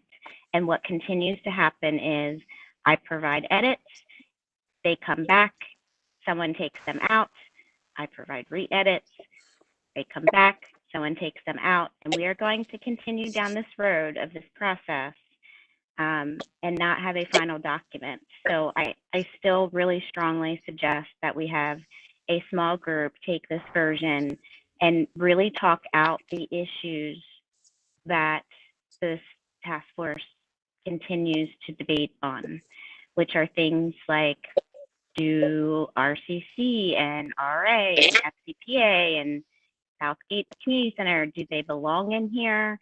Do they not? Do only Reston border facilities belong in here? Do Greater Reston or Greater Fairfax County facilities belong in here? You know, these are things that we're going to wrestle with. And when this document is done, proffers are going to be made by developers, and that money is going to go somewhere. And we do not have a clear decision on where we want that money to go or what our priorities are. Because providing a list is also very different than what is the community's priorities that are on this list. So I still strongly suggest, even 3 months later, that we have a subgroup that wrestles with these things. Well, you know, I don't know what to say. You know, it's up to the task force. I mean, I guess, you know, Larry and John have gone back and forth with the pen and frankly have not paid that much attention to every single version. Jennifer, thank you for doing 9 sets of edits. I guess, you know, if this group wants to have separate meetings, you know, to talk through those big picture issues, I'm totally fine with that. You know, if you want to do that, I don't know if others want to do that or not.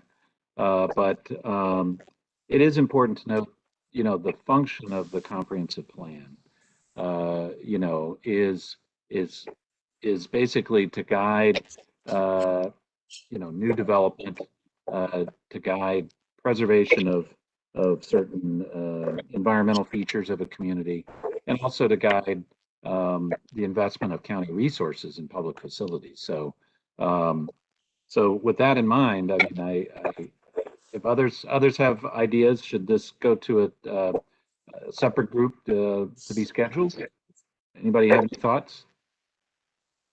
I agree. I think it should. Yeah, I would participate. All right, Jennifer, you're in charge. Put it together. Good job, Jennifer. You have 3 weeks. Come back. I'll help out too. This is Lynn. All right. Okay, so I guess, do you want people to let Jose know, or do you just want them to send an email to the listserv if they want to participate in the subgroup? Jose, what do you recommend? I won't volunteer you for that unless you. I can send an email after the meeting and try to get folks to kind of participate as you see, and I'll work with Jennifer to schedule some meetings. All right. Thank Very you, good. Jennifer. Thank you, Walter. Yep. Jose. Thank you. And Jan, you want the final word? You still have your hand up. Yes, I do. I think Jennifer's idea is very good. All right. Southgate Community Center is probably one of those that she's mentioned has been taken out. I know she's put it in, it's been taken out, she's put it in.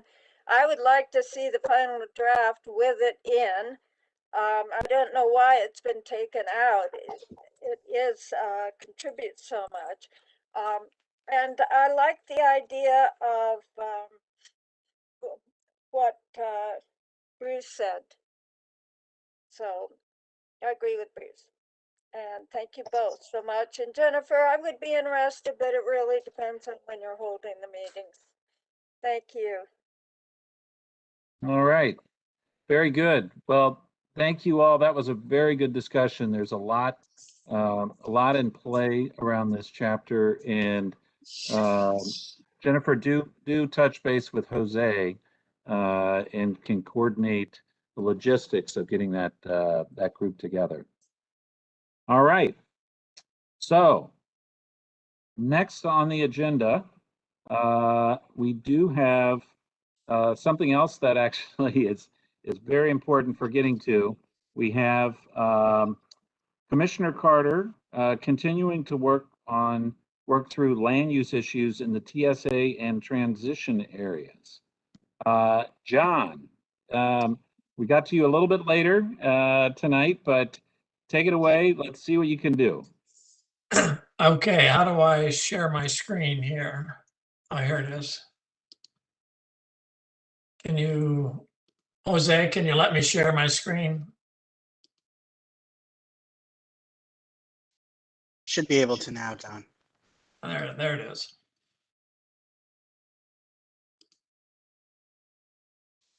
Okay.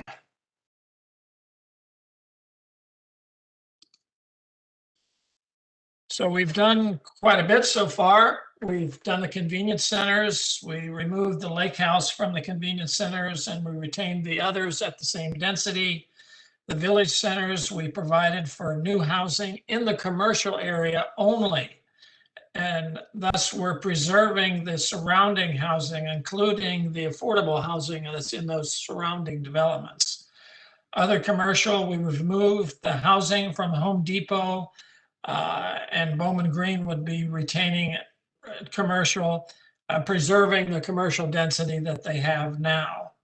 In the multifamily areas, we've retained the map, the land use map that retains existing stock of affordable housing, limited the provision. We provided for a limited amount of additional housing within the density that they have already. And we've included the hotspots, including Charter Oaks, Fairway, St. John's, and St. John's Wood, retaining them as shown today on the land use map, which is basically at the lower end of the density, the 13 to 20 units per acre. Now we're going to do the non-TOD areas, and we pretty much got through all of those. Let's see. So we did Woodland Park last time, Central Sunrise Valley, Reston Heights, Reston Town Center West, Town Center Urban Core, Old Reston Avenue, Sunset Hills, and we started on the Wheelie transit stations. There's nothing been written yet except what's on this PowerPoint. So what I've done is basically copying down all the comments, and then we'll put it into a text at the time, and then we'll hash that out as we go. But I've kind of kept this instead of launching right into the written stuff, launched into the pictures and the zoning and how this will work. So if you remember last time, this Wheelie Station East, it's I3, I4, and I5. And here's the densities, 0.4 to 0.5, with some additional possibilities in the I5 area.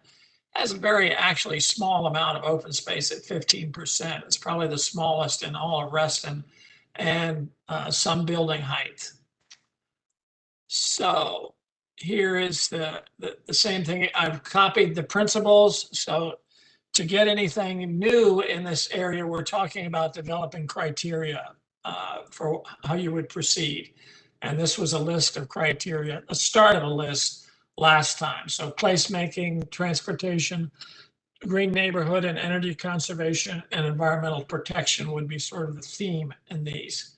And here is a list of all the facilities. We actually have quite a few facilities in this area.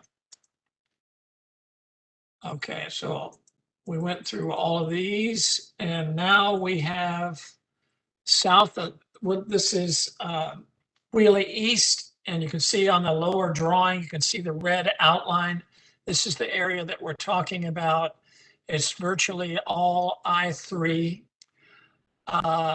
So we're retaining the existing I3 zone. There was some requests to create a large open space if there's redevelopment in the area. We want that cycle track for bikes and sidewalk for pedestrians along Sunrise Valley, continuing along here. There's a couple ponds that people requested last time. It should be mentioned. Preserving the tree canopy.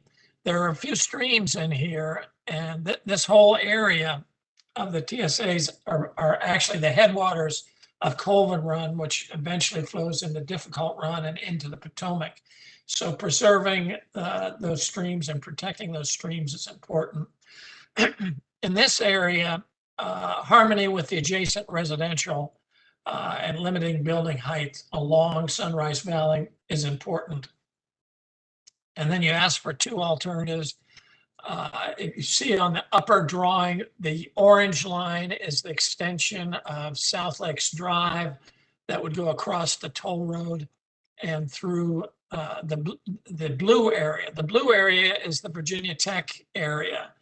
And what they thought is some limited housing might be appropriate. It should include affordable housing. It should be low rise. And we should consider the back from the Dulles Toll Road for noise. So this pretty much retains the I3, which is the lowest density of all of them, with maybe some limited additional housing in this area. So what does the task force think? If I could just ask a question. I think this is a great plan. My only addition would be that we want to also preserve the setbacks. I know you have the setback from the Dulles Toll Road, but I'm thinking also from Sunrise Valley, so that we don't have buildings that are coming right up to the street. So to maintain those setbacks on both sides. Thank you.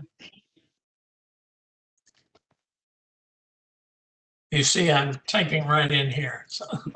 Thank you, John. That's transparency, John. Yes. It sure is. And collaboration. Yeah, right. I'm not sure about the other side, but. So others have comments, questions? So you can see, Bill, I see you have your hand up there. Yeah, John, one question is this area that you show as I3, which seems to be fairly close to Wheelie. Is any of that within the half mile? I mean, if you look at the bottom area, and it's confusing where the boundary is, but the bottom map should be the boundary. And so it looks to me like it is a little bit farther over if you look at the bottom. So yes, I don't understand what you're saying. You see the bottom map? Yeah, it's so small. It's not really legible on the screen. Well, John, there's a bottom that has the brown on it, and I think you're pointing out something, Bill, that red line should be moved over a little bit. There's some of the residential area in that. So if that was your question, that's my answer. That we should move that over a little bit. Okay, so that was so that was one question. The other question is the way you have structured this. Are you in effect rejecting the ideas presented by the Virginia Tech students? Are you rejecting the idea of possibly an educational use or affordable housing somehow being developed within here? It seems like a pretty narrow keep it as it is position. Well, I was hoping for comments from the task force on whether housing would be permitted here. There is a thought that some limited housing could be allowed. And that's the last bullet there, but only under a certain criteria, which are yet to be written. But let's get the big picture first. So are you suggesting that we should have some housing? Yeah, I think given the fact that a lot of the buildings are having trouble being filled at this stage, or that's my understanding, finding ways to repurpose them, maybe modify them for educational uses, or perhaps inserting some affordable housing as a way of giving life to the area and meeting some of our other objectives are things we would want to consider down the road, and not write this in a way that it forecloses it, not guarantees it. They would have to meet criteria and be clearly beneficial and get community input and all that. But I would not like to see it written to say that the buildings in that area have to stay as they are, basically. And there are some parking lots that could be better used. And if we're talking about educational type facilities, then dormitory housing would also be included in that, correct? I don't have an opinion on that. Well, it's an option. All right, Bill, thank you. Anything else, Bill? No, I think that's it. Okay. Tammy, you have your hand up, I believe. Tammy, did you want? Thank you. Yes. Sure. Yes, we're discussing the south area, which is very, very narrow compared to the pink area north. So I do agree totally with the large setbacks to keep buildings from looming over the road, and hopefully to control the density. If we could get an educational facility that's interested in locating in Reston, this is the best space. It's the one that has the most opportunity for enough space to make aggregate parcels to make an institution like a university work. Without question, if there is any housing, I would love it to be affordable. So, because we need more affordable housing so much, and that might be in tandem with the university for workers to the university, so that jobs and housing are close by. Thank you. Thank you, Tammy. And Jennifer, did you have your hand up, or is that an old hand? Jennifer? I had my hand up. All right, please go right ahead. I live down in this area, so I have throughout all of Reston, I'm really concerned about the amount of I designations that we have left in all of Reston. And I think that we can't make a rash decision for saying that maybe some of these buildings are vacant right now. Doesn't mean that we won't have someone come in and want to redevelop them for an industrial use. but we don't have a lot of industrial use property left in Reston. And if we get rid of those industrial uses and continue to use mixed use designations, then we're not going to have any industrial, services in Reston, and that's really important. Those industrial uses like buildings with small data centers, which we have enough fiber running through Reston that we should be able to get some of that in Reston, or some of these smaller employers that need this type of, we cannot interrupt the employer people ratio. And that is one of the things that we were asking early on is what is the ratio? And I think that thinking about that ratio could help us determine how much more residential in general we would need. I've also looked at these parcels really closely. On the south side, you can't get much farther out before you're not going to be able to get to the metro. So I don't think that we can go much farther out and still have a workable TSA type housing for this branch. So although I agree, would love some additional affordable housing in Reston, I don't want to count out these industrial uses. We still need that type of property in Reston. Thank you. Okay, thank you, Jennifer. Does anyone else have any comments on this before we move on? I'll just add to what Jennifer says. I think she's really right about keeping, the industrial designation and that kind of those kind of facilities in Reston. They make a difference for everybody here, and changing away from that kind of changes the character of Reston and what the services that we will need for the people in Reston in the future. So I strongly support what she just said about that. All right. Hi, following on. Charles, yes. Hey, Charles. One thing that might be worth thinking about, but we really need to flesh it out. But an old idea is you have a facility that employs workers, which could be industrial, or it could be something like a nursing home, for example. And someone who wants to install that, they also can install affordable housing for workers.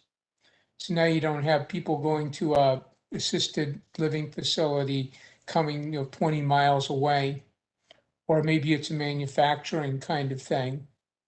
So just something to think about. Okay, thank you, Charles. David, I see you have your hand up. David Gill. Yeah, appreciate the time, Walter. I will say I would like to give some more consideration to looking at alternatives. I don't think additional density here makes any sense, but looking at some flexibility for adaptive reuse for housing, I think makes a lot of sense. Homeownership folks are willing to walk to Metro further than just about anybody else. Right now, we've got a lot of auto-oriented, low-density office that has to be accessed by car, and there may be a way to achieve a lot of the goals we're talking about if those owners have some flexibility to look at different options for their property. Right now, the whole plan has been focused on creating those new office jobs at the Metro, and you're seeing it at Wheelie Metro itself. So these offices really are going to have a hard time competing as time goes on with those spaces. And I would just urge more consideration of some alternative uses for those buildings. Thank you. Okay, thank you, David. Bill Penman, did you have your hand up? Bill, did you want to say something? My apologies. What was up? It should have come down. Thank you. No problem. Okay, any other comments on this part for John? Okay, John, keep going. Let's move up to the Wheelies. Wait a minute. I would like to say that I'm for affordable housing if you can make that mixed use. because I don't know where else you would put it near the TSA. That's near a walkable center. You do have a drugstore there that might be affordable. So I would be interested in mixed use for those buildings. Thank you. Low income and mixed use. Thanks. Let's move on to the Wheelie Station North, if it's all right. So this is larger, and you can see on the lower map the red outline. So this has a multitude of zones, I3, I4, I5. Now, reading in the existing plan, the I5 area is part of the TSA. That has a density of 0.5 with an option for up to 1.0 with housing. I didn't change that. It's the I3 and the I4. And this area, I would recommend that we keep this industrial. I think Jennifer had some good suggestions there. We need a place for our industrial users, whether they're data centers or whether some other sort of manufacturing uses, 3D printing, those kinds of things. In this area is, of course, the post office and existing skate facility. We've eliminated a lot of industrial zone land in Fairfax.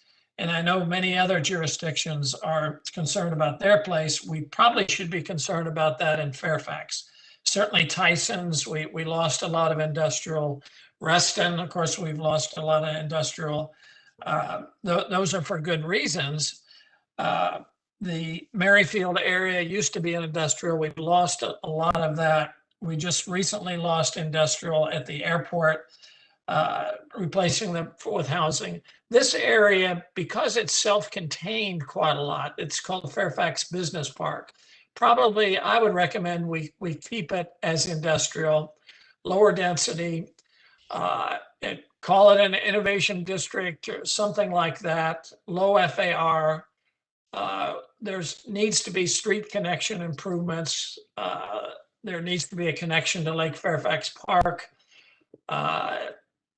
Emphasis on tree canopy, stream preservation. There is a stream between I3 and the adjacent green area, which is a equestrian park, a residential area. There's a lot of discussion about that in the existing plan. It needs open space. There is a harmony issue with adjacent residential. And allow parcels to transfer density between parcels if you're trying to retain an existing building for perhaps lower cost employment. So this would be the industrial area really that is remaining, except with what we could retain on the south side. So that would be my recommendation.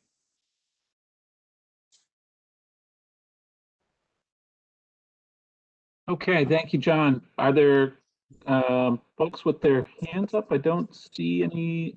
I see Chris. There we go. Chris Daniel. Hey, John, this is just a thought because I agree. I think we definitely need to keep these with the industrial use and foster that. Looking at all the other things we talked about when you're talking about trying to develop some criteria and improving street and perhaps some connections, are there ways to improve, I guess, pedestrian or I guess other transportation accessibility? So if someone lives in the surrounding area, do we have access points? Do we have easy transportation connectivity? Because where there's industry, there's jobs, and that would be the one hope is if we can make it easy for someone to get there. And that I'm just throwing an idea out there when I'm thinking about, well, how do we make our industry zoned areas smart industry zone areas? Not that we just keep allowing the development there, but that it's when they do things there, it's making it easier for folks to get there from a work perspective. I think that's a good idea, and we have a WNOD trail running right through that. So improving connections to the trail would perhaps be a start of what you're talking about, as well as internal connections, as well as the connection to Lake Fairfax Park. Mm-hmm. All right, Jennifer, I see your hand up. I agree with this side, definitely being more stringent on the industrial side than the south side of Reston East. What I'm interested in knowing though, because I'm not familiar with it, and I've heard some people comment, you know, if we want residential, even on the south side, what I'm hearing from people is that it's got to be pretty special, right? It's got to have some affordable housing. It's got to have a creative use, like a university that happens to have dorms, or a facility that has housing and the people in the housing that have the employment downstairs. So I like the concept of let's get something special if we're going to add residential to the south side. How can we incent the industrial that we either want to keep or that we would like to attract to Reston? Because those are things that I'm not familiar with, but I think that putting some of that type of language in our plan when we get to write the language would be really helpful on the industrial side. Because I don't know if any of you have tried to call a plumber lately, but you know, I can't call a plumber in Reston because they literally either have too much work or they can't afford to have a place here in order to service us. But you know, when I say industrial, I'm also talking about those types of uses. I don't want to have to go to Culpeper to get a service like that for my house. They need to have a place within Reston for us to have service providers. But my question more is, and maybe staff can help us with this, like how do you attract that type of industrial uses to these types of properties? Because we think we all agree that they need to be potentially redeveloped because we see these big parking spaces, but how do we get that type of industrial? That's a difficult question. The only thing that came to mind was this density transfer idea, where you would keep an existing building, which may be more useful as a carpenter or a plumber supply place, but their density could be transferred to an adjacent parcel somewhere or some other parcel within the area. So, there are probably other things that we might talk to staff about. If I can jump in, that worries me a lot too, because right now Wheelie is already supposed to be the education area, and we haven't gotten anything. We got nothing. So you know, I'm very concerned about our ability to see it through. And we have great ideas and we have, you know, a vision. And I'm just worried though, when the plans come to staff's desk, these points are just not going to be followed through. Yeah, thank you, Michelle. Jennifer, one other thought on keeping industrial. Perhaps, I know Gary has the pen on an economic development section or language, so perhaps that's something he might think about a little bit as well. Absolutely, already planned to. All right, good. Thank you, Gary. Can I jump in here, Walter? This is Tammy. Yes, yes. Thank you. I agree completely that this gray area north of Sunset Hills and south, but north of the tollway, be kept industrial. And the reason is, as everyone has said, we need the trades, we need a place for this kind of activity if Reston is going to be semi-self-sufficient. So I'm sort of hoping that we might be able to encourage a business condominium focused on the smaller trades and the plumbers. And you know, we have a car repair shop that's extremely successful in this location. So anyway, it may perhaps a co-op building for these people would make it affordable so they actually could afford to go in there. The other thing I'd like to comment on is the green line is the WO&D. And I sure hope that we would not put any housing adjacent to that, because that also is the pathway of high voltage electric lines. And that I don't think is either aesthetically or health-wise the best place for housing. Thank you. Walter, this is Bill. If I could just, since everybody's jumping in, me too. I think this is something where perhaps some advice from staff would be helpful. Perhaps some advice from Mark Looney or somebody. You know, if we want jobs, which seems to be one thing we want to see, not all I is job friendly. If it's just a bunch of storage lockers or a data center, they don't produce any jobs at all. The kind of places that Jennifer, Michelle, and Tammy were talking about, those are jobs. I mean, those are real people doing things. If there is a way we can, in a plan, incentivize those kind of developments, I think that's what the community would like to see. I just don't know if we can do it once it's been classified as an I blank.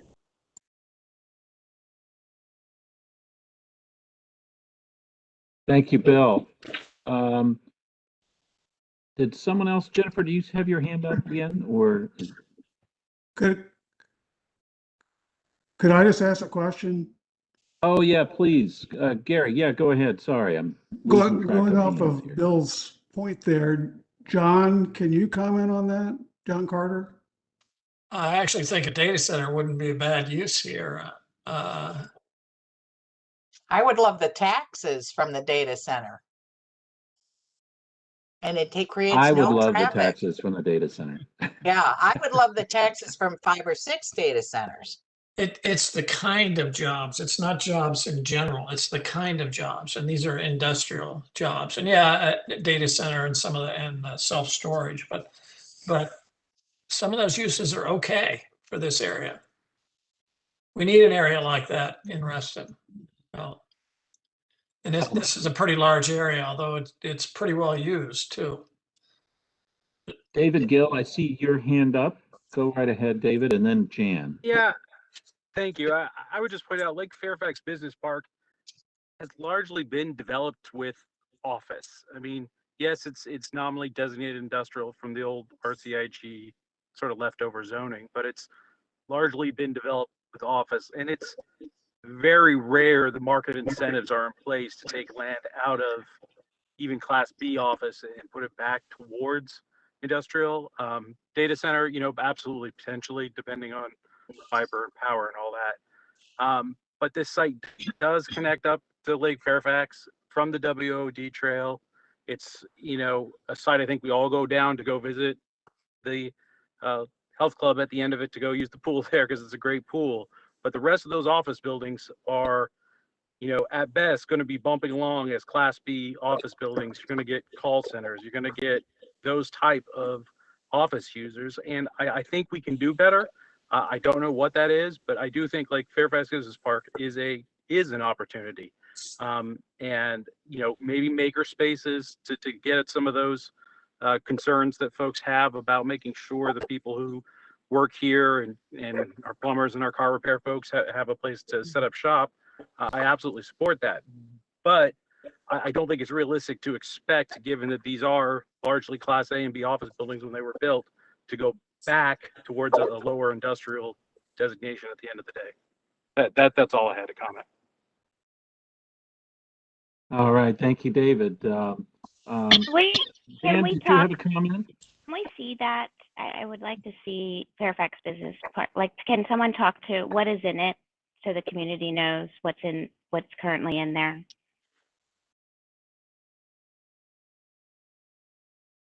Well, there's a variety of things from car repair to post office to escape facility, wildlife resources in there. And yes, there's office. Aren't the office buildings vacant? Yes, there are some office. There was a federal agency in there too, wasn't there? A CIA or something like that is in there. I mean, what's industrial in the future, we don't really know. And I think there are uses, industrial uses that would go into older office buildings that I mean, 3D printing and maybe some wishful thinking on my part, but the 3D printing and some manufacturing uses are going into Class B office buildings in other cities and towns. Yeah, and I John, just I'll wanna just make- add to that, we're also seeing the healthcare industry move into some old office buildings in various ways too. Just want to make sure people realize SkateQuest is there. We have that in the parks and open space as something that we'd like to keep. And it is also behind there where a lot of people park to get in the back end of Lake Fairfax Park if you want to ride your bike. So those are things we said we valued. If I can jump in on the healthcare front too, if there, that's something we're lacking in South Reston area and in this area. So, if staff can help us with on language to attract healthcare providers there, I think that would be really great. All right, thank you, Michelle. And Jan, did you have your hand up as well? Yes, I did. I just have one comment that we do have education in Reston. We have the Northern Virginia Community College near Faraday Court. It's not a university, it's not a full college, but we do have education here in Reston. And that's our next topic. Do you want to move on? I'm concerned about the time, but. Yeah, I am too. John, do we have time for one more? You want to do one more tonight? Or what do you think? I think we do. Okay, all right, let's do one more, and we're going to run a little after 9, but we'll wrap it up after this one. So this is an area, and it's 3 parcels. I believe it's 3 parcels. And yes, this is where Northern Virginia Community College is. There's some vacant land or almost vacant land next to it. It's completely surrounded by mixed-use development at Wheelie Avenue. I would recommend that we convert that from industrial to mixed-use residential. This would be 75% residential and 25% commercial. Go to your next slide, John. So it's there. It's up now. See, it's the blue outline. Does everybody see this? I see it now. Yeah. John, could you make that larger? I think you had it larger before, and I can make it a little larger. Is that better? Nice. yes. Yes, much better. Thank you. Yeah. Could have low-income housing there. Well, it's not very big. It's a small parcel, but unfortunately, it's surrounded by mixed-use development that all of it's under construction right now. And this orange line is the extension of South Lakes over the toll road. I think Jan's idea is great because we would like to see affordable housing intermixed with other housing. So, if that's all already planned for mixed use, that would be great.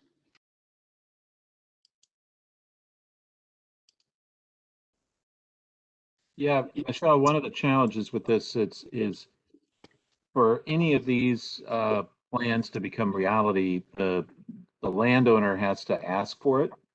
And I'd love to see affordable housing there. I don't know if the landowner is going to come forward with that. We don't see that very often. It's not very much housing. It's affordable or not affordable. It's not very much. It's less than 20 units, I believe. Oh, really? It's one of those outlying parcels that's kind of stuck in the middle here now with industrial property. Hopefully we can retain the college there. I don't know whether that's going to be possible. So it has a office building and the rest could be housing to get you that 75% residential and 25% commercial. So would that change though, disincentivize the college and perhaps cause them to sell or go? Well, they're a tenant, so it would encourage them to stay, I would think. Because the landowner would not be looking for other uses. Well, why don't we try to convince them to move to South Reston? We could do that too. I can work on that, Michelle. Yeah. I've got one more. I've got one more actually.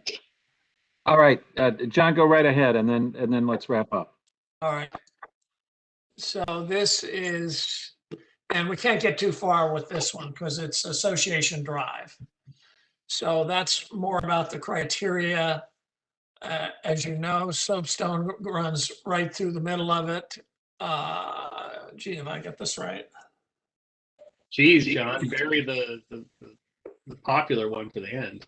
Yeah, so we'll wait for you to come up with the criteria for it, but it needs, the heritage resources need to be designated. It needs a connection to Wheelie Metro Station through the Comstat parcel. It needs a new complete street layout. So far, the schemes just kind of take the existing streets, and that will not work. There's a lot of tree preservation there. There's a dedication involved with Soapstone Drive. Again, we want our cycle track with the 50-foot setback.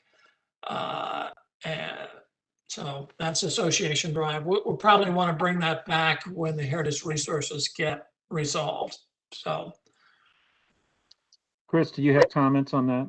Well, John, the only comment I would say is obviously from my background, I'd say I'd want the properties to stay if they could, but I'd rather preserve has such a strong connotation for you can't do anything. I'd rather it be preserve, reuse, incorporate. You know, if you're going to try to protect heritage resource, which some of them are, you know, they're going to go away for the soapstone connector. That's the reality of that situation there. If you want to, I don't want to make it so bottlenecked that a user couldn't say, well, maybe we could incorporate some of this into a design and incentivize it, but not so much so that it has to be retained exactly as is. Because there's a lot of great open space in that area from the existing association, you know, design area or the association drive area, but I worry about the word preserve being too prescriptive or limiting on ideas. got it. I'd like to jump in and comment that this area has some of the most beautiful old trees in all of Reston on a knoll. And we really need to preserve those. And we've let other, you know, areas whack out every single tree that's there. And here we have the opportunity to save that knoll with that cluster of trees. I think Larry Butler can talk to that maybe more another time, but this is a really important thing for this parcel. Thank you. All right, thank you, Tam. I would also mention there's, if you put part of a linear parkway through there is opportunity to connect up with other areas behind the other developments there. So you might actually be able to have something off-road and areas behind it, the new townhomes and behind VY. I think there's actually room there. This would also be an area where if you're talking about trying to build connections from north to south across the toll road, I mean, I feel like there's space here and we're partnering well with the soapstone. This is one of the ways I feel like you might get. All right, very good. Thank you, Chris. I see Michelle, you have your hand up. Is there room for, I can't, it's hard to tell, and just from looking at this map, but I mean, can we put something in here about a park as well? Because right now there's a lot of green grass, but I'm having a hard time of also envisioning how this is going to work with the soapstone connector. It's like a park already. When you walk through there, there's trails. And there's an actual park, I think, possibly owned by RA. That's a pond. There's a pond there that has a old conference center built over it. And one side of that pond looks like it might be owned by RA or someone because it has a trail along it and stairs down to it, and it faces a pond. That's actually, if some of the reason for if the nomination that was actually done for this space points out that it was such a designed landscape as well, not just buildings. So there's I think there's a lot of merit that if there was an opportunity to use some of this space for some of these other goals, it'd be great to see that happen. Particularly if we're going to have a connection point from Soapstone right alongside it, then, you know, take advantage of said artery then if it's going to be there. Yeah, we already have a connection on Soapstone. Soapstone's going to stay. It's going to be connected to that. So I think we should consider Association Drive as a big park. This is Larry. So yeah, we own the very upper end of that pond that you were talking about. Yeah, yeah. Only a very corner of it where it meets up with the tot lot on the Seacus Townhome properties. The rest of the pond is privately owned. But in terms of the Association Drive, for those of you who may recall when, I think it was, I don't know if it was Folger Pratt or somebody came in with an early potential plan, and we pointed out in rather definite terms that the very intentional landscaped area, which is at the very highest point of the site, that's where the trails go through and the mature trees and benches and so forth, they were basically scraping that off. And so to kind of preserve the heritage of how the site was originally laid out, it seems to me we should have some strong language that would, you know, really encourage, keep that in the future design, which was completely ignored in the early proposal that came through. Yeah, Larry, you're right. Of course, they were also proposing, I think, 220 affordable housing units. Welcome to land use, you know. Yeah. Oh, All right. No, thank you, Larry, for that background. I see Jennifer has her hand up, and then let's see if we can wrap up. I almost feel like if this is the opportunity that we need to take to really plan this one out. And I know we can't plan for developers, but we really need to think for this area what it is that we would like to see, and as much as we can to encourage developer creativity, working with you know, joint parcel owners. It's a really important piece, and it obviously has our heritage resources. It has some, you know, trees. It has a connection to the metro. I mean, this is a really important, if we need to get this one right.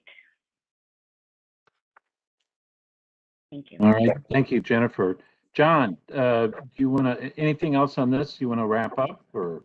No, I think that doesn't, this will probably have to, when Heritage Resources comes, we'll probably have some more thoughts on this one. So maybe we ought to save it. That covers everything except Town Center North, as far as land use. Of course, I recognize the proof is in the writing of it, but so now I'm just going to write up the comments and put it in. All right. Well, that sounds good. And we will have, Jose, do we know when Town Center North plans are coming back or coming to the task force? Not yet, but I plan to have a conversation with county staff on whoever's working on the RTC North stuff this week. All right. If not this next week, if not this coming task force meeting, the one after that. Does anyone have any other thoughts, comments before we wrap up this evening? I have one more. So since we've been through the whole thing, it's now time to add it up and see where we are on the housing and commercial. So we'll be doing that as well. Right. Okay. All right, John, thank you. Other comments or questions?